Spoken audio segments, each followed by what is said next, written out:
Welcome to Catalyst Study Tube, Part 2 of Carbon and its Compounds. നമ്മൾ part 1 carbon കോമ്പൗണ്ട്സിന്റെ ഒരു സ്പെഷ്യാലിറ്റിയെ പറ്റി കണ്ടിരുന്നു. അതായത് കാർബൺ കോമ്പൗണ്ട്സിൽ കൂടുതലായും പ്രസന്റ് ആയിരിക്കുന്നത് കോവലന്റ് ബോണ്ടിങ് ആണ്. ഇനി പറയാൻ പോകുന്നത് the versatile nature of carbon. എന്തുകൊണ്ടാണ് കാർബൺ ഇത്രമാത്രം കോമ്പൗണ്ടുകൾ ഫോം ചെയ്യുന്നത്? കാർബൺ കോമ്പൗണ്ട്സിന്റെ estimated number it is around 3 million. അതായത് പീരിയോഡിക് ടേബിളിലെ ബാക്കിയുള്ള എല്ലാ എലമെന്റ്സിന്റെയും ടോട്ടൽ കോമ്പൗണ്ട്സിന്റെ എണ്ണം എടുത്തു കഴിഞ്ഞാലും അതിനേക്കാട്ടിലും കൂടുതലാണ് കാർബണിന്റെ മാത്രം കോമ്പൗണ്ട്സിന്റെ എണ്ണം. അപ്പോൾ എന്തുകൊണ്ട് കാർബൺ ഇത്രമാത്രം കോമ്പൗണ്ട് ഫോം ചെയ്യുന്നു എന്നത് നമുക്ക് 2 റീസൺസ് പഠിക്കാനുണ്ട്. First reason is tetra valency. Tetra means 4 and valency means എത്ര ഇലക്ട്രോണിനെ കൊടുത്താൽ അല്ലെങ്കിൽ വാങ്ങിയാൽ അല്ലെങ്കിൽ ഷെയർ ചെയ്താൽ ഒരാൾക്ക് സ്റ്റെബിലിറ്റി കിട്ടും. ആ നമ്പറിനെ വിളിക്കുന്ന പേരാണ് വാലൻസി. അപ്പം കാർബണിന്റെ വാലൻസി ടെട്രായാണ്, അല്ലെങ്കിൽ കാർബണിന്റെ വാലൻസി 4 ആണ്. 4 ഇലക്ട്രോൺസിനെ ഷെയർ ചെയ്യുമ്പോഴാണ് കാർബണിന് സ്റ്റെബിലിറ്റി കിട്ടുക. അപ്പോൾ എന്താണ് ടെട്രാ വാലൻസിയും നമ്പർ ഓഫ് കോമ്പൗണ്ട്സും തമ്മിലുള്ള ബന്ധം? ഫോർ എക്സാമ്പിൾ, ഹൈലി റിയാക്റ്റീവ് ആയിട്ടുള്ള ഒരു എലമെന്റിനെ കൺസിഡർ ചെയ്യും. നമുക്കറിയാം potassium is very highly reactive. വെള്ളത്തിലിട്ടാൽ തീ പിടിക്കുന്ന ഒരു എലമെന്റ് ആണ്, മെറ്റലാണ് ഈ പറയുന്ന പൊട്ടാസ്യം. അത്ര കണ്ട് വിഗ്രസ് ആയിട്ട് റിയാക്റ്റീവ് ആയിട്ടുള്ള സാധനമാണ് potassium. But the valency of potassium is 1. For example, potassium is forming a compound with chlorine. Potassium chlorine ഒരു കോമ്പൗണ്ട് ഫോം ചെയ്യാം. Since the valency of potassium is 1, it can only react with a single chlorine atom. പൊട്ടാസ്യത്തിന്റെ valency 1 ആയതുകൊണ്ട് പൊട്ടാസ്യത്തിന് ഒരു ക്ലോറിനുമായി മാത്രമേ bond form ചെയ്യാനായിട്ട് പറ്റുള്ളൂ. അതായത് നമുക്കറിയാം പൊട്ടാസ്യം 288 ആണ്, ക്ലോറിൻ 287 ആണ്. ഈ ഇലക്ട്രോൺ ആര് കൊണ്ടുപോകും? ക്ലോറിൻ കൊണ്ടുപോകും. ഇത് 288 ആയി മാറും. അതുപോലെ തന്നെ ഇതും 288 ആയി മാറുന്നു. ഇത് പൊട്ടാസ്യത്തിന്റെ പോസിറ്റീവ് അയോണും ഇത് ക്ലോറിൻ നെഗറ്റീവ് അയോണുമാണ്. എന്ത് ഫോം ചെയ്യും? KCl ഫോം ചെയ്യും. അതായത് എത്ര കണ്ട് പൊട്ടാസ്യം റിയാക്റ്റീവ് ആണെന്ന് പറഞ്ഞാലും ക്ലോറിനും പൊട്ടാസ്യം ആയിട്ട് ഒറ്റ കോമ്പൗണ്ടേ ഉണ്ടാവുള്ളൂ. എന്തുമാത്രം? KCl മാത്രം. അതുപോലെ തന്നെ സോഡിയം ഹൈലി റിയാക്റ്റീവ് ആണ്. പക്ഷേ സോഡിയം ക്ലോറിനും റിയാക്ട് ചെയ്ത് കഴിഞ്ഞാൽ ഒരു കോമ്പൗണ്ട് നമുക്ക് കിട്ടുള്ളൂ. അതെന്താണ്? അത് സോഡിയം ക്ലോറൈഡ് ആണ്. പക്ഷെ കാർബൺ അങ്ങനെയല്ല. കാർബണിന് ഒരേ സമയം 4 ഡിഫറെന്റ് ആറ്റംസുമായിട്ട് കോമ്പൗണ്ട് ഫോം ചെയ്യാനായിട്ട് പറ്റും. നമ്മൾ ഇന്നലെ കണ്ടിരുന്നു ഏറ്റവും സിമ്പിൾ ആയിട്ടുള്ള ഹൈഡ്രോ കാർബൺ അല്ലെങ്കിൽ ഏറ്റവും സിമ്പിൾ ആയിട്ടുള്ള ഓർഗാനിക് കോമ്പൗണ്ട് ആണ് മീഥെയ്ൻ. അതിൽ കാർബൺ 4 ഹൈഡ്രോജൻ ആറ്റവുമായിട്ടാണ് ബോണ്ട് ഫോം ചെയ്തിരിക്കുക. ഇതാണ് മീഥെയ്ന്റെ സ്ട്രക്ചർ. നിങ്ങൾ വേറെ സ്ട്രക്ചർ പഠിക്കും, ഇങ്ങനെയാണ് നിങ്ങൾ മീഥെയ്ൻ സ്ട്രക്ചർ പഠിക്കുക. വാട്ടർപീസ് അങ്ങനെ പഠിച്ചാലും കുഴപ്പമില്ല. ഈ ഒരു കോമ്പൗണ്ടിൽ കാർബണുമായിട്ട് ബോണ്ട് ഫോം ചെയ്തിരിക്കുന്ന 4 ആറ്റംസും സെയിം ആണ്. It can be different. For example, ഇവിടെ ക്ലോറിൻ വരാം, ഇവിടെ ബ്രോമിൻ വരാം, ഇവിടെ ഫ്ലൂറിൻ വരാം, ഇവിടെ ഹൈഡ്രജൻ വരാം. ഒരു കുഴപ്പമില്ല. അതായത് കാർബണിന്റെ വാലൻസി 4 ആയതുകൊണ്ട് എങ്ങനെയാലും എന്ത് ചെയ്താൽ മതി? ആരെങ്കിലുമായിട്ട് ഇലക്ട്രോണിനെ ഷെയർ ചെയ്ത് കാർബണിന്റെ സ്റ്റെബിലിറ്റി കിട്ടിയാൽ മതി. അത് ആരെങ്കിലും ആവാം. അത് ഹൈഡ്രജൻ ആവണമെന്നോ അല്ലെങ്കിൽ 4 ക്ലോറിൻ ആവണമെന്നോ 4 ഫ്ലൂറിൻ ആവണമെന്നോ യാതൊരു നിർബന്ധവുമില്ല. ഒരേ സമയം കാർബണിന് 4 ഡിഫറെന്റ് ആറ്റംസുമായിട്ട് കമ്പൈൻ ചെയ്യാൻ പറ്റും. നമ്മളൊരു പോസിബിലിറ്റി നോക്കിക്കഴിഞ്ഞാൽ സോഡിയമോ പൊട്ടാസ്യമോ ഫോം ചെയ്യുന്നതിന്റെ ഏകദേശം 4 മടങ്ങ് കോമ്പൗണ്ട്സ് ആർക്ക് ഫോം ചെയ്യാൻ പറ്റുന്നുണ്ട്? കാർബണിന് ഫോം ചെയ്യാനായിട്ട് പറ്റുന്നുണ്ട്. കാർബൺ ഇത്രയധികം കോമ്പൗണ്ട്സ് ഫോം ചെയ്യുന്നതിന്റെ സെക്കൻഡ് റീസൺ ആണ് കാറ്റിനേഷൻ. ആ വേർഡ് നല്ലപോലെ പഠിച്ചിരിക്കുക, കാറ്റിനേഷൻ. അപ്പോൾ എന്താണ് കാറ്റിനേഷൻ? ശ്രദ്ധിക്കാം. കാർബൺ ആറ്റംസ് പരസ്പരം ഫോം ചെയ്യുന്ന ബോണ്ടുകൾ, അതായത് കാർബൺ കാർബൺ ബോണ്ടുകൾ അത്യാവശ്യം നല്ല സ്ട്രോങ് ആണ്. അത്യാവശ്യം നല്ല സ്ട്രോങ് ആയതുകൊണ്ട് കാർബൺ കാർബൺ ബോണ്ടുകൾ അത്യാവശ്യം സ്റ്റേബിൾ ആയിരിക്കും. അപ്പം കാർബണും കാർബണും തമ്മിൽ വളരെ ഈസി ആയിട്ട് ബോണ്ട് ഫോം ചെയ്യാൻ പറ്റുന്നത് കൊണ്ട് കാർബൺ ആറ്റങ്ങൾ തമ്മിൽ കണക്ട് ചെയ്ത് വലിയ നീളം കൂടിയ ചെയിനുകൾ ഫോം ചെയ്യും. ആ ചെയിനുകൾ ചിലപ്പോൾ സിംഗിൾ ബോണ്ടർ ചെയിനുകളാവാം, ഇല്ലെങ്കിൽ ഡബിൾ ബോണ്ടർ ചെയിനുകളാവാം, അല്ലെങ്കിൽ ട്രിപ്പിൾ ബോണ്ടർ ചെയിനുകളാവാം. ഒരു കാർബൺ ചെയിനിൽ സിംഗിൾ ബോണ്ട്സ് മാത്രമേ ഉള്ളെങ്കിൽ നമ്മളതിനെ സാച്ചുറേറ്റഡ് കാർബൺ കോമ്പൗണ്ട് എന്നാണ് വിളിക്കുക. ഇനി ഒരു കാർബൺ ചെയിനിൽ എവിടെയെങ്കിലും ഒരു ഡബിൾ ബോണ്ടോ ട്രിപ്പിൾ ബോണ്ടോ പ്രസന്റ് ആയി കഴിഞ്ഞാൽ നമ്മൾ അതിനെ അൺസാച്ചുറേറ്റഡ് കാർബൺ കോമ്പൗണ്ട്സ് എന്നാണ് വിളിക്കുക. അപ്പോൾ ഇങ്ങനെ കാർബൺ ആറ്റംസ് തമ്മിൽ ഇങ്ങനെ കണക്ട് ചെയ്ത് എന്ത് ഫോം ചെയ്യാം? സ്ട്രെയിറ്റ് ചെയിനുകൾ ഫോം ചെയ്യാം. ഇനി സ്ട്രെയിറ്റ് ചെയിൻ അല്ലാതെ എന്തുകൂടെ ഫോം ചെയ്യാം? ബ്രാഞ്ച് ചെയിനുകളും ഫോം ചെയ്യാം. ഇങ്ങനെയുള്ള ചെയിനുകൾ മാത്രമല്ല, കാർബൺ വേണമെങ്കിൽ റിങ്ങുകളും ഫോം ചെയ്യും. ആ റിങ്ങുകള് സിംഗിൾ ബോണ്ടഡ് റിങ്ങുകളാവാം, അല്ലെങ്കിൽ ഡബിൾ ബോണ്ടഡ് റിങ്ങുകളാവാം. അപ്പോൾ ഇങ്ങനെ സിംഗിൾ ബോണ്ട് വഴിയോ ഡബിൾ ബോണ്ട് വഴിയോ ട്രിപ്പിൾ ബോണ്ട് വഴിയോ കണക്ട് ചെയ്ത് നീളം കൂടിയ ചെയിനുകളും റിങ്ങുകളും ഫോം ചെയ്യാനുള്ള കാർബണിന്റെ ആ ഒരു എബിലിറ്റി, അതിനെ വിളിക്കുന്ന പേരാണ് കാറ്റിനേഷൻ. ഇത്രമാത്രം കോമ്പൗണ്ട്സ് കാർബൺ ഫോം ചെയ്യാൻ the most important reason is catenation. അപ്പോൾ ഓർക്കുക, കാറ്റിനേഷൻ കാണിക്കുന്ന ഒരേ ഒരു എലമെന്റ് കാർബൺ അല്ല. സിലിക്കണും ഏകദേശം ഒരു സിഗ്നിഫിക്കന്റ് എമൗണ്ടിൽ കാറ്റിനേഷൻ കാണിക്കുന്നുണ്ട്, പക്ഷേ maximum up to 7 or 8 atoms. പക്ഷെ കാർബൺ അങ്ങനല്ല.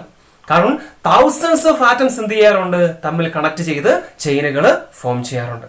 അപ്പോൾ കാർബൺ ഇത്രയധികം കോമ്പൗണ്ട്സ് ഫോം ചെയ്യാനുള്ള 2 റീസൺസ്. ഒന്ന് tetravalency, second one catenation. Usually organic കോമ്പൗണ്ട്സിൽ കാർബണിനേക്കാളും എണ്ണത്തിൽ കൂടുതലുള്ള വേറെ എലമെന്റ് ആണ് ഹൈഡ്രോജൻ. അപ്പോൾ കാർബണും ഹൈഡ്രോജനും മാത്രമുള്ള കോമ്പൗണ്ട്സിനെ പൊതുവെ വിളിക്കുന്ന പേരാണ് ഹൈഡ്രോ കാർബൺസ്. അപ്പം അല്പം മുമ്പ് ഞാൻ പറഞ്ഞ പോലെ hydrocarbons can be saturated and unsaturated. അപ്പം എന്താണ് സാച്ചുറേറ്റഡ് ഹൈഡ്രോ കാർബൺ, എന്താണ് അൺസാച്ചുറേറ്റഡ് ഹൈഡ്രോ കാർബൺ? ഒന്നുമില്ല, സിമ്പിൾ ആണ്. സിംഗിൾ ബോണ്ട്സ് മാത്രം ഉള്ള കാർബൺ ഹൈഡ്രോജൻ കോമ്പൗണ്ട്സിനെ വിളിക്കുന്ന പേരാണ് സാച്ചുറേറ്റഡ് ഹൈഡ്രോ കാർബൺ. ഡബിൾ ബോണ്ടോ ട്രിപ്പിൾ ബോണ്ടോ പ്രസന്റ് ആയിരിക്കുന്ന, അതിൽ എത്ര സിംഗിൾ ബോണ്ട്സ് വേണമെങ്കിലും വന്നോട്ടെ, പക്ഷേ എവിടെയെങ്കിലും ഒരു ഡബിൾ ബോണ്ടോ ട്രിപ്പിൾ ബോണ്ടോ നമ്മൾ എൻകൗണ്ടർ ചെയ്ത് കഴിഞ്ഞാൽ അത് അൺസാച്ചുറേറ്റഡ് കോമ്പൗണ്ട് ആയിട്ട് മാറും. സാച്ചുറേറ്റഡ് കോമ്പൗണ്ട്സ് ആയിക്കോട്ടെ അൺസാച്ചുറേറ്റഡ് കോമ്പൗണ്ട്സ് ആയിക്കോട്ടെ, നമ്മൾ എപ്പോഴും മനസ്സിൽ കീപ്പ് ചെയ്യേണ്ട ഒരു കാര്യമുണ്ട്, the valency of carbon is 4. അതായത് കാർബണിന് ചുറ്റും എപ്പോഴും 4 ബോണ്ടുകൾ മാത്രമേ വരാൻ പാടുള്ളൂ. So we are starting from saturated hydrocarbons. The simplest saturated hydrocarbon is methane. ഏറ്റവും സിമ്പിൾ ആയിട്ടുള്ള ഹൈഡ്രോകാർബൺ ആണ് മീഥെയ്ൻ. കാർബണിന്റെ 4 വാലൻസി ഹൈഡ്രോജൻ ഫിൽ ചെയ്തിരിക്കുന്നു. Now consider the second member. അപ്പൊ എന്താണ്? ഫസ്റ്റ് മെമ്പറിൽ ഒരു കാർബൺ ആണെങ്കിൽ സെക്കൻഡ് മെമ്പറിൽ എത്ര കാർബൺ ഉണ്ടായിരിക്കും? 2 കാർബൺ ഉണ്ടായിരിക്കും. ഇത്തരം കോമ്പൗണ്ട്സിന്റെ സ്ട്രക്ചർ വരയ്ക്കുമ്പോൾ ആദ്യം ശ്രദ്ധിക്കേണ്ട കാര്യം കാർബണിനെ ആദ്യം വരയ്ക്കുക എന്നുള്ളതാണ്. കാർബണുകളെ ആദ്യം വരയ്ക്കുക, എന്നിട്ട് എന്ത് ചെയ്യുക? കാർബൺസിനെ തമ്മിൽ ഒരു ബോണ്ട് കൊണ്ടങ്ങ് കണക്ട് ചെയ്യുക. ഇനിയാണ് ശ്രദ്ധിക്കേണ്ട കാര്യം, കാർബണിന്റെ നമ്പർ 2 ആണെങ്കിൽ അവിടെ എത്ര ഹൈഡ്രോജനെ നമുക്ക് അക്കോമഡേറ്റ് ചെയ്യാനായിട്ട് പറ്റും? നോക്കുക, ഈ ഒരു ബോണ്ട് എന്ന് പറയുന്നത് ഈ കാർബണിനും കോമൺ ആണ്.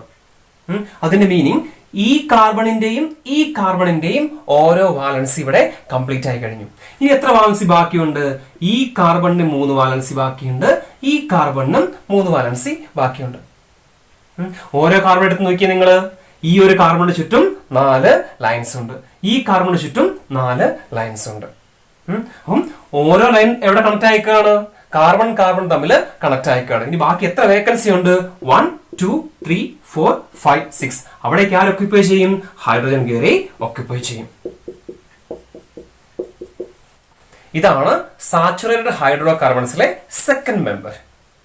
ഫസ്റ്റ് മെമ്പർ CH4 ആണ്, സെക്കൻഡ് മെമ്പർ C2H6. ഇനി സാച്ചുറേറ്റഡ് ഹൈഡ്രോ കാർബൺസിലെ തേർഡ് മെമ്പർ എങ്ങനെ വരയ്ക്കാം? ആദ്യം 3 കാർബൺ ആറ്റത്തെ വരയ്ക്കാം. എന്നിട്ട് എന്ത് ചെയ്യുക? അവരെ തമ്മിൽ അങ്ങ് കണക്ട് ചെയ്യാം. ഇനി നോക്കുക എത്ര വാലൻസി ബാക്കിയുണ്ട്. ഫസ്റ്റ് കാർബണിൽ നിന്ന് ഒരു ലൈനേ പോയിട്ടുള്ളൂ, അപ്പോൾ അവിടെ 3 വാലൻസി ബാക്കിയാണ്. സെക്കൻഡ് കാർബണിൽ നിന്ന് 2 ലൈൻസ് പോയിട്ടുണ്ട്, അപ്പോൾ അവിടെ 2 വാലൻസിയെ ബാക്കി നിൽക്കുന്നുള്ളൂ. ഇനി തേർഡ് കാർബണിൽ നിന്നും ഒരു ലൈൻ പോയിട്ടുണ്ട്, അപ്പോൾ അവിടെ എത്ര ബാക്കി ഉണ്ടാവും? 3 വാലൻസി ബാക്കി ഉണ്ടാവും. ഇനി എന്ത് ചെയ്യുക? ഈ ബാക്കി നിൽക്കുന്ന വാലൻസി എല്ലാം ഹൈഡ്രോജനെ വെച്ച് ഫില്ല് ചെയ്യാം. 1 2 3 4 5 6 7 8.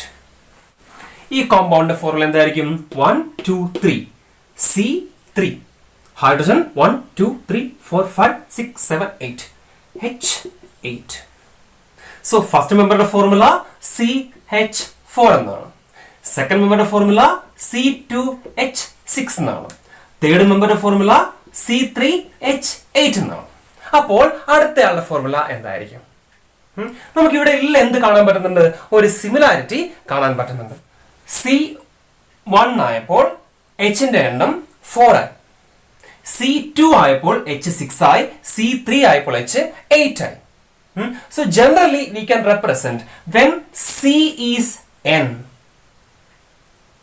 C യുടെ നമ്പർ n ആണെങ്കിൽ Hന്റെ നമ്പർ 2 times n plus 2 ആയിരിക്കും. സംശയം നോക്കുക. C യുടെ എണ്ണം 3, Hന്റെ എണ്ണം 2 into 3 plus 2. അടുത്ത എക്സാമ്പിൾ നോക്കുക. C യുടെ എണ്ണം 2, ഹാർഡൻ എണ്ണം എത്ര ആയിരിക്കും? 2 into 2 plus 2. അതുപോലെ തന്നെ ഇവിടെയും C യുടെ എണ്ണം 1, സോ ഹാർഡന്റെ എണ്ണം 1 into 2 plus 2. സോ ഇനിയുള്ള എല്ലാ ഹൈഡ്രോ കാർബൺസ് അല്ലെങ്കിൽ ഇനിയുള്ള എല്ലാ സാച്ചുറേറ്റഡ് ഹൈഡ്രോ കാർബൺസിന്റെ ഫോർമുല എന്തായിരിക്കും?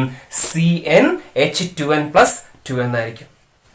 ഈ കണ്ടീഷൻ ഫോളോ ചെയ്യുന്ന സിംഗിൾ ബോണ്ടഡ് കാർബൺ ചെയിനുകളെ വിളിക്കുന്ന പേരാണ് ആൽക്കെയിൻസ്.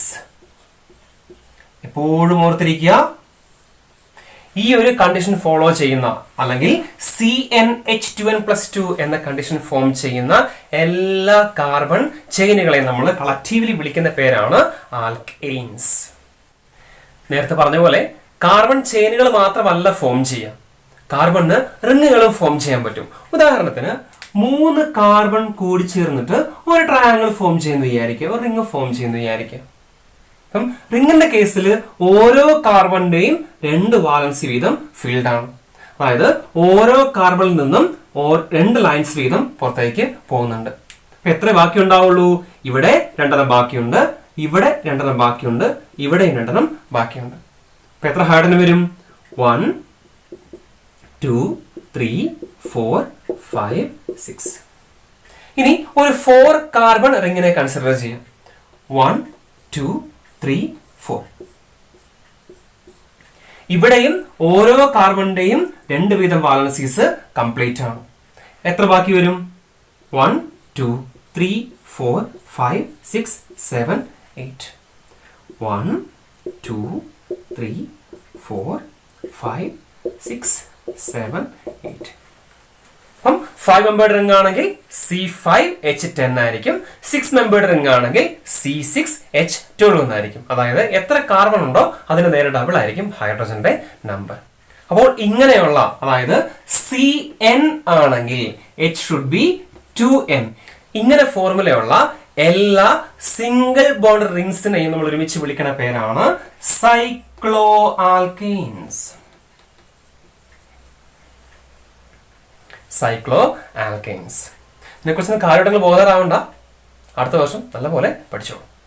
അപ്പോൾ സിംഗിൾ ബോൺസ് മാത്രം പ്രസന്റ് ആയിരിക്കുന്ന കാർബൺ കോമ്പൗണ്ട്സിനെ നമ്മൾ സാച്ചുറേറ്റഡ് കോമ്പൗണ്ട്സ് എന്ന് വിളിക്കുന്നു പറഞ്ഞു.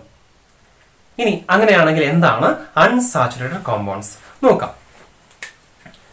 Suppose A 2 member carbon compound, അതിൽ സിംഗിൾ ബോണ്ട് അല്ല ഡബിൾ ബോണ്ട് ആണ് പ്രസന്റ് ആയിരിക്കുന്നത് വിചാരിക്കുക.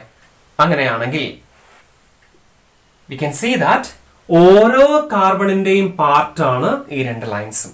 അതായത് ഈ കാർബണിൽ നിന്നും 2 ലൈൻസ് ഓൾറെഡി പോയിട്ടുണ്ട്, ഈ കാർബണിൽ നിന്നും 2 ലൈൻസ് ഓൾറെഡി പോയിട്ടുണ്ട്.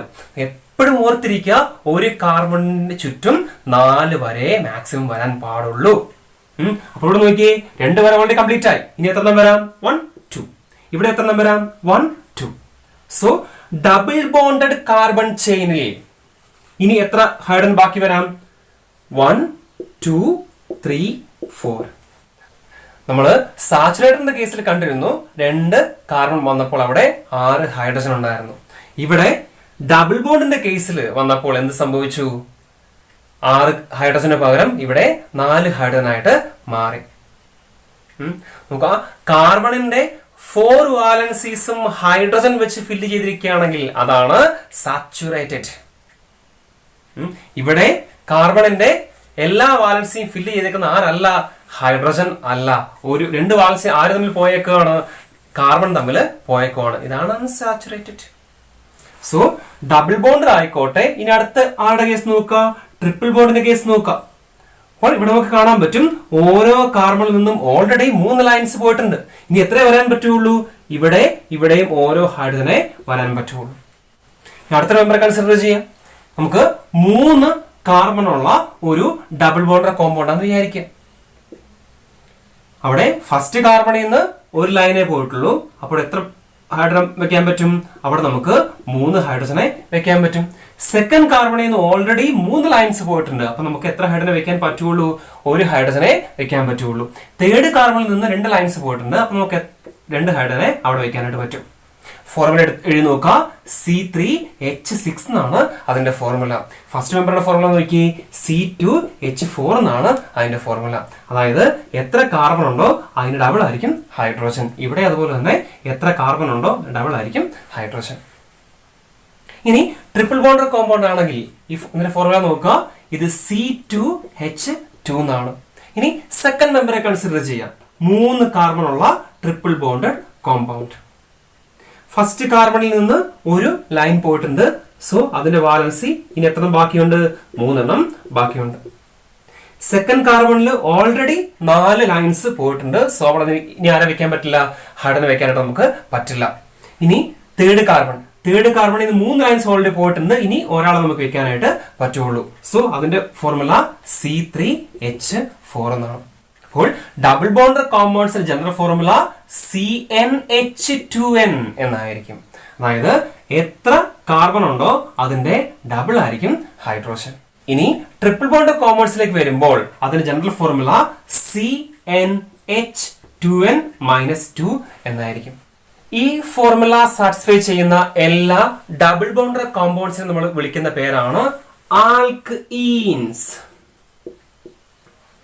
അതുപോലെ തന്നെ ഈ ഫോർമുല സാറ്റിസ്ഫൈ ചെയ്യുന്ന എല്ലാ ട്രിപ്പിൾ ബോണ്ടർ കോമ്പൗണ്ട്സിനെയും വിളിക്കുന്ന പേരാണ് ആൽക്കൈൻസ്. സോ സിംഗിൾ ബോണ്ട്സ് മാത്രം പ്രസന്റ് ആയിരിക്കുന്ന കാർബൺ കോമ്പൗണ്ട്സ് ആണ് ആൽക്കെയിൻസ്. ഡബിൾ ബോണ്ട് എവിടെയെങ്കിലും വന്നു കഴിഞ്ഞാൽ അത് ആൽക്കീൻസ് ആയി മാറും. എവിടെയെങ്കിലും ട്രിപ്പിൾ ബോണ്ട് വന്നു കഴിഞ്ഞാൽ അത് ആൽക്കൈൻസ് ആയിട്ട് മാറും. Now the next important session, nomenclature of carbon compounds, അല്ലെങ്കിൽ എങ്ങനെയാണ് നമുക്ക് കാർബൺ കോമ്പൗണ്ട്സിന് നെയിം കൊടുക്കാനായിട്ട് പറ്റുക. പണ്ടൊക്കെ കാർബൺ കോമ്പൗണ്ട്സിന് നെയിം കൊടുക്കുന്നത് അതിന്റെ സോഴ്സ് നോക്കിയിട്ടാണ്. ഫോർ എക്സാമ്പിൾ ഫോർമിക് ആസിഡ്, ഫോർമിക്ക എന്ന് പറഞ്ഞു കഴിഞ്ഞാൽ ആൻസിൽ നിന്നാണ്. ആൻസിലിൽ നിന്ന് കിട്ടുന്ന ആസിഡ് അതാണ് ഫോർമിക് ആസിഡ്. അപ്പം കാർബൺ ഇത്രമാത്രം കോമ്പൗണ്ട്സ് കൂടി കഴിഞ്ഞപ്പോൾ അതിന്റെ സോഴ്സ് മാത്രം നോക്കിയിട്ട് എന്ത് കൊടുക്കാൻ പറ്റുന്നില്ല, പേര് കൊടുക്കാനായിട്ട് പറ്റുന്നില്ല. അപ്പം അതിനുവേണ്ടി കുറച്ച് റൂൾസ് ആര് ഇൻട്രൊഡ്യൂസ് ചെയ്തു, IUPAC, international union for pure and applied chemistry. Chemistry full control ചെയ്യുന്ന വലിയൊരു സയന്റിഫിക് ഡിവിഷൻ ആണ്, അല്ലെങ്കിൽ സയന്റിഫിക് ഓർഗനൈസേഷൻ ആണ്. അവരാണ് എന്ത് കൊടുക്കുന്നത്, കാർബൺ കോമ്പൗണ്ട്സിന് പേര് കൊടുക്കുന്നത്. അപ്പം വെറുതെ അങ്ങനെ കയറി പേരൊന്നും കൊടുക്കാൻ പറ്റില്ല. We should follow some certain rules. ചില റൂൾസിനെ ഫോളോ ചെയ്തിട്ട് മാത്രമേ നമുക്ക് നെയിംസ് കൊടുക്കാനായിട്ട് പറ്റുള്ളൂ. അപ്പം IUPAC സിസ്റ്റത്തിൽ നമ്മൾ ഏതെങ്കിലും ഒരു കോമ്പൗണ്ടിന് നെയിം ചെയ്യാൻ പോവുകയാണെങ്കിൽ ആദ്യം നോക്കേണ്ട കാര്യം, first identify the longest chain. ഏതാണ് ലോങ് ചെയിൻ എന്ന് ഐഡന്റിഫൈ ചെയ്യാം. അതിനുശേഷം ആ ചെയിനിൽ എത്ര കാർബൺ ഉണ്ടെന്ന് ഐഡന്റിഫൈ ചെയ്യാം. അതിനുശേഷം അതിനകത്ത് ഏത് ടൈപ്പ് ബോണ്ട് ആണെന്ന് ഐഡന്റിഫൈ ചെയ്യാം. ഈ 3 കാര്യങ്ങളാണ് നമുക്ക് ആദ്യമായിട്ട് ചെയ്യാനുള്ളത്. നമ്മളിവിടെ സ്ട്രെയിറ്റ് ചെയിൻ ഹൈഡ്രോ കാർബൺസിന്റെ മാത്രമേ തൽക്കാലം നെയിമിങ് പഠിക്കുന്നുള്ളൂ. അപ്പം സ്ട്രെയിറ്റ് ചെയിൻ ഹൈഡ്രോ കാർബൺസിന്റെ നെയിമിങ് പഠിക്കുന്ന തൊട്ട് മുമ്പ് we need to study a small table. ഒരു ചെറിയ ടേബിൾ നമുക്ക് പഠിക്കാം. നോക്കുക, ഇതാണ് ടേബിൾ. ഒരു സൈഡില് നമ്പർ ഓഫ് കാർബൺ ആറ്റംസ്, ഒരു സൈഡില് വേർഡ് റൂട്ട്.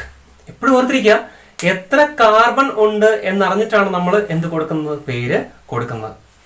സോ ആ കോമ്പൗണ്ടിൽ ഒരു കാർബണേ ഉള്ളെങ്കിൽ വേർഡ് റൂട്ട് മീത് എന്നായിരിക്കും. 2 കാർബൺ ഉണ്ടെങ്കിൽ ഈത് എന്നായിരിക്കും. 3 ആണെങ്കിൽ പ്രൊപ്പ് എന്നായിരിക്കും. 4 ആണെങ്കിൽ ബ്യൂട്ട് എന്നായിരിക്കും, 5 ആണെങ്കിൽ പെന്റ്, 6 ആണെങ്കിൽ ഹെക്സ്, 7 ആണെങ്കിൽ ഹെപ്റ്റ്, 8 ആണെങ്കിൽ ഒക്ട്, 9 ആണെങ്കിൽ നോൺ, 10 ആണെങ്കിൽ ഡെക്ക്. ഇത്രയും കാര്യം മാത്രം നിങ്ങൾ പഠിച്ചിരിക്കുക. ഇനി ഒരു ചെറിയ ടിപ്പും കൂടെ പറഞ്ഞുതരാം. നമ്മൾ എൻകൗണ്ടർ ചെയ്തേക്കുന്ന കാർബൺ കോമ്പൗണ്ടിൽ കാർബൺ കാർബൺ സിംഗിൾ ബോൺസ് മാത്രമേ ഉള്ളെങ്കിൽ ആ പേര് എൻഡ് ചെയ്യുന്നത് എയിൻ എന്നായിരിക്കും. എവിടെയെങ്കിലും ഒരു കാർബൺ കാർബൺ ഡബിൾ ബോണ്ട് ഉണ്ടെങ്കിൽ ആ പേര് ഈൻ എന്നായിരിക്കും എൻഡ് ചെയ്യുക. ഇനി എവിടെയെങ്കിലും ട്രിപ്പിൾ ബോണ്ട് ഉണ്ടെങ്കിൽ ആ കോമ്പൗണ്ടിന്റെ പേര് വൈൻ എന്നായിരിക്കും എൻഡ് ചെയ്യുക. ഇനി നമുക്ക് ഈ നെയിമിങ്ങിന്റെ 1-2 എക്സാമ്പിൾസ് നമുക്ക് നോക്കാം. ദ സിംപ്ലസ്റ്റ് കാർബൺ കോമ്പൗണ്ട് അല്ലെങ്കിൽ സിംപ്ലസ്റ്റ് ഓർഗാനിക് കോമ്പൗണ്ട് CH4. ഈ ഒരു കോമ്പൗണ്ട് നമ്മൾ പേര് കൊടുക്കാനായിട്ട് പോവാണ്. According to IUPAC first find the longest chain. ആകെ ഒരു ഒറ്റ കാർബണേ ഉള്ളൂ, സോ അതിനൊന്നും മെനക്കെടണ്ട. Then count the number of carbon. എത്ര കാർബൺ ആറ്റം ഉണ്ട് ഇവിടെ? ഈ കോമ്പൗണ്ടിൽ ഒറ്റ ഒരു കാർബൺ ആറ്റമേ ഉള്ളൂ. സോ വേർഡ് എങ്ങനെ സ്റ്റാർട്ട് ചെയ്യണം, അല്ലെങ്കിൽ നെയിം എങ്ങനെ സ്റ്റാർട്ട് ചെയ്യണം? മീത് എന്ന് സ്റ്റാർട്ട് ചെയ്യണം. നോക്കുക, ഇതിനകത്ത് സിംഗിൾ ബോൺസ് മാത്രമേ ഉള്ളൂ. സിംഗിൾ ബോൺസ് മാത്രമുള്ള കോമ്പൗണ്ട് എന്ത് സഫിക്സാ ചേർക്കുക? നമ്മള് എയിൻ എന്നാണ് ചേർക്കുക. സോ മീത് പ്ലസ് എയിൻ, കോമ്പൗണ്ടിന്റെ പേര് മീതെയിൻ. ഓർക്കുക, ഇങ്ങനെയാണ് CH4 മീതെയിൻ എന്നുള്ള പേര് വന്നത്. Another example, carbon, single bond carbon, triple bond carbon, hydrogen, hydrogen. Again apply the same rule. വേറെ മാറ്റങ്ങളൊന്നുമില്ല, സെയിം റൂൾ ആണ്. എത്ര കാർബൺ ഉണ്ടെന്ന് കൗണ്ട് ചെയ്യുക. 1 2 3. 3 കാർബൺ ഉണ്ട്. സോ എങ്ങനെയായിരിക്കും നെയിം സ്റ്റാർട്ട് ചെയ്യേണ്ടത്? 3 കാർബൺ ഉണ്ടെങ്കിൽ പ്രൊപ്പ് എന്നായിരിക്കും നെയിം സ്റ്റാർട്ട് ചെയ്യുക. ഇന്ന് നോക്കിയേ, എവിടെയെങ്കിലും എന്ത് കിടപ്പുണ്ട്? ഒരു ട്രിപ്പിൾ ബോണ്ട് കിടപ്പുണ്ട്. Carbon carbon triple bond. പേര് എങ്ങനെ എൻഡ് ചെയ്യണം? വൈൻ എന്ന് എൻഡ് ചെയ്യണം. Prop plus yne is equal to propyne. ഇതാണ് ആ കോമ്പൗണ്ടിന്റെ നെയിം. ഇത്രയ്ക്ക് സിമ്പിൾ ആണ് നെയിമിംഗ് എന്ന കൺസെപ്റ്റ്. ഇപ്പോൾ ബോർഡിൽ നിങ്ങൾക്ക് 2 കോമ്പൗണ്ട്സിനെ കാണാൻ പറ്റും. ഒന്ന് 3 കാർബൺ ഉള്ള ഒരു സ്ട്രെയിറ്റ് ചെയിൻ, അതുപോലെ തന്നെ 3 കാർബൺ ഉള്ള ഒരു റിങ്ങും. ഈ 2 കോമ്പൗണ്ട്സും നമ്മൾ നെയിം ചെയ്യാൻ പോവാണ് അക്കോർഡിംഗ് ടു IUPAC റൂൾസ്. നോക്കാം, ഫസ്റ്റ് കോമ്പൗണ്ട് എത്ര കാർബൺ അതിനകത്ത് പ്രസന്റ് ആണ്? 1 2 3. 3 കാർബൺ പ്രസന്റ് ആണ്. അപ്പൊ നെയിമിംഗ് എങ്ങനെ സ്റ്റാർട്ട് ചെയ്യണം? പ്രൊപ്പ് എന്ന് സ്റ്റാർട്ട് ചെയ്യണം. ഇനി നോക്കുക, ഏത് ടൈപ്പ് ആണ് അതിന്റെ ബോണ്ടിങ്? അതിനകത്ത് കാർബൺ കാർബൺ സിംഗിൾ ബോൺസ് മാത്രമേ ഉള്ളൂ. അപ്പൊ എങ്ങനെയായിരിക്കും പേര് എൻഡ് ചെയ്യേണ്ടത്? എയിൻ എന്നായിരിക്കും പേര് എൻഡ് ചെയ്യേണ്ടത്. അപ്പൊ പ്രൊപ്പ് പ്ലസ് എയിൻ, ഇതിന്റെ പേര് പ്രൊപ്പൈൻ എന്നാണ്. നേരെ താഴേക്ക് വരിക. ഈ ഒരു കോമ്പൗണ്ടിലും we can encounter 1 2 3 carbon atoms. Again the name should be start with prop. ആ കോമ്പൗണ്ടിലും കാർബൺ കാർബൺ സിംഗിൾ ബോൺസ് മാത്രമേ ഉള്ളൂ. അതിന്റെ പേര് ഇപ്പൊ എന്തായി മാറി? അതിന്റെ പേരും എയിനില് എൻഡ് ചെയ്യും. അതിന്റെ പേരും പ്രൊപ്പൈൻ എന്നായി മാറി. അപ്പോൾ എങ്ങനെയാണ് 2 കോമ്പൗണ്ടുകൾക്ക് സെയിം നെയിം കിട്ടുക? ഇങ്ങനെ ഒരു അനോമലി എൻകൗണ്ടർ ചെയ്ത ടൈമിലാണ് സ്ട്രെയിറ്റ് ചെയിൻ കോമ്പൗണ്ട്സ് നമ്മൾ സിംപ്ലി ഈ ഒരു പേരിലങ്ങ് ഐഡന്റിഫൈ ചെയ്യും. റിംഗ് ആണെങ്കിൽ അതിന്റെ ഫ്രണ്ടിൽ നമ്മൾ സൈക്ലോ എന്ന പ്രിഫിക്സ് അപ്ലൈ ചെയ്യും. സോ ഇത് നോർമൽ പ്രൊപ്പൈൻ, എൻ പ്രൊപ്പൈൻ. ഇതെന്തായി മാറി? ഇത് സൈക്ലോ പ്രൊപ്പൈൻ. ഇതും കൂടി ജസ്റ്റ് ഒന്ന് അറിഞ്ഞിരിക്കുക. അപ്പം നമ്മൾ ഇന്ന് പഠിച്ചത് സാധാരണയായിട്ടുള്ള സ്ട്രെയിറ്റ് ചെയിൻ ഹൈഡ്രോ കാർബൺസിന്റെ നെയിമിങ്ങും അതുപോലെ തന്നെ സാധാരണ സിംഗിൾ ബോണ്ട് റിംഗ്സിന്റെ നെയിമിംഗ് നമ്മൾ പഠിച്ചു. നെക്സ്റ്റ് ക്ലാസ്സിൽ നമ്മൾ ബ്രാഞ്ച് ചെയിൻ ഹൈഡ്രോ കാർബൺസിന്റെയും അതും ഇനി മൾട്ടി ബോണ്ടഡ് റിംഗ്സിനെ നമുക്ക് എങ്ങനെ നെയിം ചെയ്യാമെന്ന് പഠിക്കാം. Along with the naming of functional groups. ഏറ്റവും ഇമ്പോർട്ടന്റ് ആണ് നിങ്ങൾ പഠിക്കാൻ പോണ അടുത്ത ഏരിയ ആണ് ഫങ്ഷണൽ ഗ്രൂപ്പ്സ്.